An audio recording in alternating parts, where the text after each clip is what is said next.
Hello there and welcome to my channel. My name is Mrs Oifo Osifuye. I'll be taking you through the techniques, step-by-step procedure of how comprehension questions are answered in WAEC, in NECO and NABTEB. You must have at the back of your mind that comprehension means understanding, and comprehension in WAEC is designed to test your ability to read, understand, and answer questions asked from a given passage. In answering comprehension questions, you don't need to look for the answers from the passage without understanding what the questions require from you. Remember, time is of essence here. For you to be able to answer comprehension questions correctly, the following steps should be taken into consideration. You must follow these steps to the letter to be able to, if you want to pass the comprehension questions properly and correctly. 1. Read the questions first to give you first-hand information of what you are going to look for in the passage. You must read the questions first. 2. Read the passage slowly with full concentration. Read the passage slowly with full concentration. 3. Read the questions again with the readiness to find the answers from the passage. And then the last one is to read the passage again to check for the evidence before writing your answers. Having done the above, you are now ready for good grades. Let's now look at the various types of questions asked in WAEC and how to answer them. This too is very, very important. But because we have read the past, we have looked at the step-by-step procedure, it will not be easy for us to answer the questions that we have. We have various types of questions in WAEC comprehension.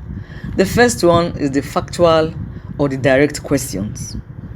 The factual or direct question. We have another one, the inferential questions. We have another one, structure-based questions or questions on grammatical structures. And then we have the figures of speech. And the last kind of question is the word replacement or questions on vocabulary development. Now, for better understanding, I would like to use some questions from June 2014 WASSCE past questions as our guide. Like I said before, I told you that we are going to use June 2014 WASSCE past question as our guide. Now we have a passage before us. This passage is what we are going to use to look at the different kinds of questions set by WAEC for comprehension. The first one we have there is a factual question. Factual question is also referred to as the direct question. When you say factual question, you are expected to pick information directly from the passage. Now let's look at the passage and look at a sample. We are looking at question A as our guide for this particular factual kind of question. Question A. Let's read. What evidence is there that the writer is not a young person? What evidence is there that the writer is not a young person? This is the question, which is a factual question. We are now going to go to the passage to find out why it is a factual question. Because in factual questions, the answers are directly in the passage. So let's go to paragraph 3. In paragraph 3, the first line, let's read together. Then a few months ago, 38 years after, I last saw him in the primary school. With the 38 years after, it shows that's evidence to show that that the writer is not a young person. That's why it's called a factual question. This is one of the kind of questions that will be set for by WAEC for comprehension. The second kind of question is the inferential question. Inferential question. Unlike the factual question, the inferential question is not, you don't find the answers directly from the passage. You have to infer the answer. You look for the answer from what is said about that thing in the passage, based on the context of the passage. Based on the context of the passage. Now we are using question C as our example. Now let's go to question C. For question C, the question says, why could he not move into a secondary school then along with the others? Why could he not move into a secondary school then along with the others? That's the inferential question. Now you cannot find the answer in the passage directly, but you can infer what the answer is. Now we are going to use the paragraph 2 as our example. Now look at paragraph 2, the first line in paragraph 2. Not surprising, we left him behind in the primary school as he could not get admitted to any of the secondary schools to which he took an admission examination. Not surprising, we left him behind in the primary school as he could not get admitted to any of the secondary schools to which he took an admission examination. And the question is asking, why could he not move into a secondary school then along with the others? Now, the answer is that he could not pass the entrance exam. The answer is that he could not pass the entrance exam. But if you look at the passage, the answer is not written there directly. But we have to infer.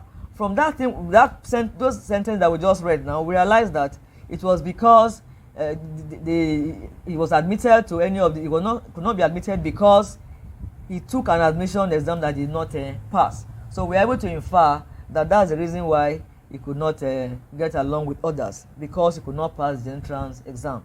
So that is what is called the inferential kind of question. Now we have the third kind of question, which is the structure-based question. Structure-based question, or questions on grammatical structures. For this, you have to be conversant with the grammatical structures. The noun phrase, the adverbial phrase, the adjectival phrase and clause, noun, verb phrase and clause. You know all those. Once you know all these things and you know what they stand for, then questions like this will come easy for you to answer, because they are part of the questions that will be set in your comprehension. Now we are going to use question G as our example. For structure-based questions, an expression is taken from the passage and you are not asked question. The expression that's taken from the passage here is, while I was watching a 9 o'clock television network program. While I was watching a 9 o'clock television network program. If you go to the passage in paragraph 3, towards the end of the paragraph, the first line, while I was watching a 9 o'clock television network program. That's the expression that was taken from the passage. And now we'll go back to the question. G1. The question says, what is the grammatical name given to this expression as it is used in the passage? What is the grammatical name given to this expression as it is used in the passage? The answer is not in the passage. The answer is in the fact that you know what grammatical structures are, and you're able to identify them when you see the expressions. Now, the answer to this question is that it's an adverbial clause of time. Adverbial clause of time. And to go further to ask you in the second part of the question, what is its function? What is its function? Its function is that it modifies the verb saw. So if you go back to the passage again, you see that in that sentence, after the expression that was asked, where the question was asked from, the next one is, I saw David being interviewed by a team of reporters. So the saw there is what the expression is modifying. That's why it's called adverbial clause of time. So it's modifying the verb saw. Saw is a verb. So we are going to write your answer. You just say it modifies the verb saw. But your saw will be in inverted commas, open and close. So if you are not conversant with grammatical structures, you will not be able to answer questions like this. So you have to be conversant with grammatical structures. Now the next kind of question, type of question that will be asked is questions on figures of speech. Here many of you will say, I am not in the art class, I'm in the science class, I'm in commercial class. Figures of speech questions are for everybody, every student that is going to write English language. And you are supposed to have an idea of the basic figures of speech, like the metaphor, simile, personification, rhetorical question, and pun, etc. There are many of them. You have to be conversant with such questions, such figures of speech, and know what they mean. Because when they ask you those questions in the passage, you don't find the answers in the passage. The answers will be in the fact that, okay, you can. This is the particular figure of speech that was used, and this is what it means. So it will be easy for you to identify. Now let's use question H from the passage as our sample. Now for question H, it says zoomed into and through the university. Zoomed into and through the university. The question now says, what figure of speech is used in this expression? What figure of speech is used in this expression? The expression is found in paragraph 4 of our passage. The second line of paragraph 4. It says, let's start from the first line. From the interview, it became clear that he had experienced a surge in intellectual prowess late in his secondary career and zoomed into and through the university as a medical student. From the interview, it became clear that he had experienced a surge in intellectual process late in his secondary career and zoomed into and through the university as a medical student. So zoomed into and through the university is the one that was picked out, and now you are asked what figure of speech is used in this expression. Because you already know those basic figures of speech, it will be easy for you. This is a metaphor. The answer is that this figure of speech is a metaphor. We'll now go further down to say, what does it mean? What does it mean? It means that Akide had gone through a university quickly. It means that Akide has gone through a university quickly. So that's the fourth kind of question that will be asked in your comprehension passage. Now for the last kind of question that will be asked in your comprehension passage, we have questions on word replacement or questions of vocabulary development. Questions on word replacement or vocabulary development. Here, your understanding of underlined words in the passage is being tested. Here, your understanding of the underlined words in the passage is being tested. Now, for questions like this, the questions are asked in this format. Question I. For each of the following words, find another word or phrase which means the same and which can replace it as it is used in the passage. For each of the following words, find another word or phrase which means the same and which can replace it as used in the passage. Now we are only going to pick two because there are 5 words here. We'll just look at vocation and achievement. Vocation and achievement. Remember what the instruction says. The word that must be able to mean the same and must replace it as it is used in the passage. Now let's go back to the passage. The paragraph 3, the last line. The patient fully recovered and was now back in his vocation as a mechanic. The patient fully recovered and was now back in his vocation as a mechanic. We are supposed to look for a word that will mean the same as vocation, and once you put that word there, we replace it properly. So I just pick two well. We have examples.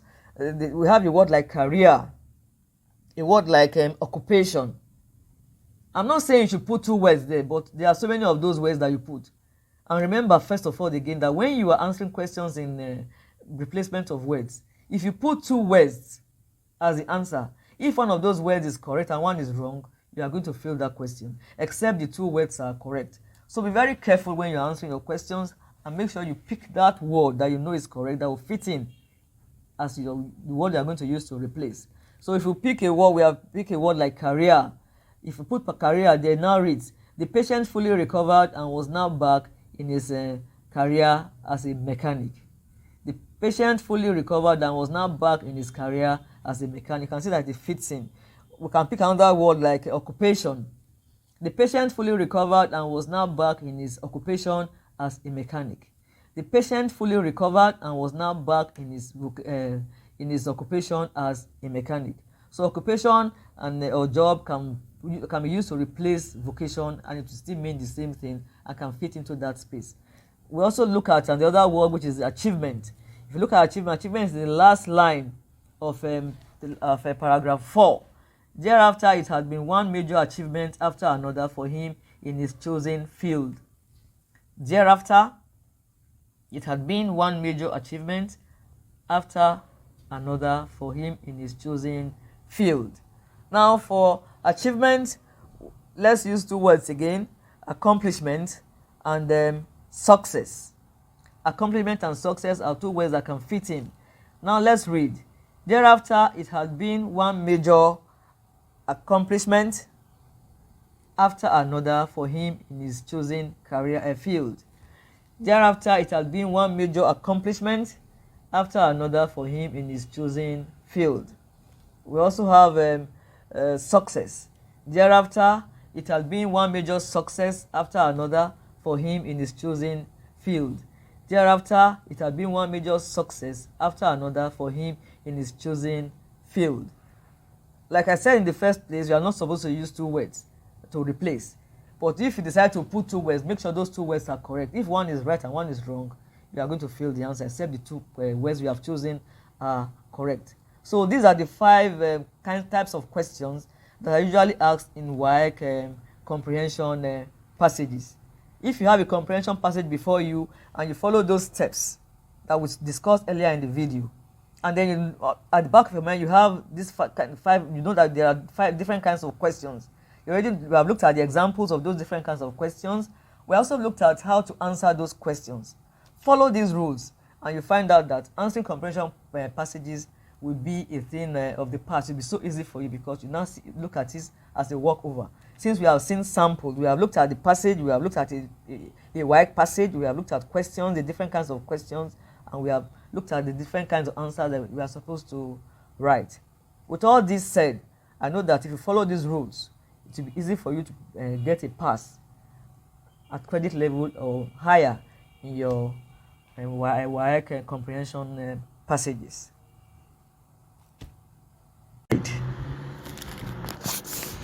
For you to have good grades, you must avoid errors of grammar, errors of expression for each answer.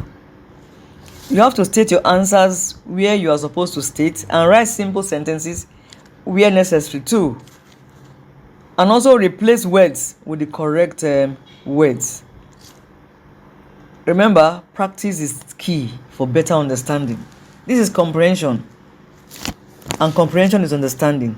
So if you understand the passage perfectly, it will be easy for you to give answers to the question, following all the example or guides we have treated in the above video. Watch my previous videos, especially the one on how comprehension questions are set. In my next video, I'll be treating how to answer summary questions.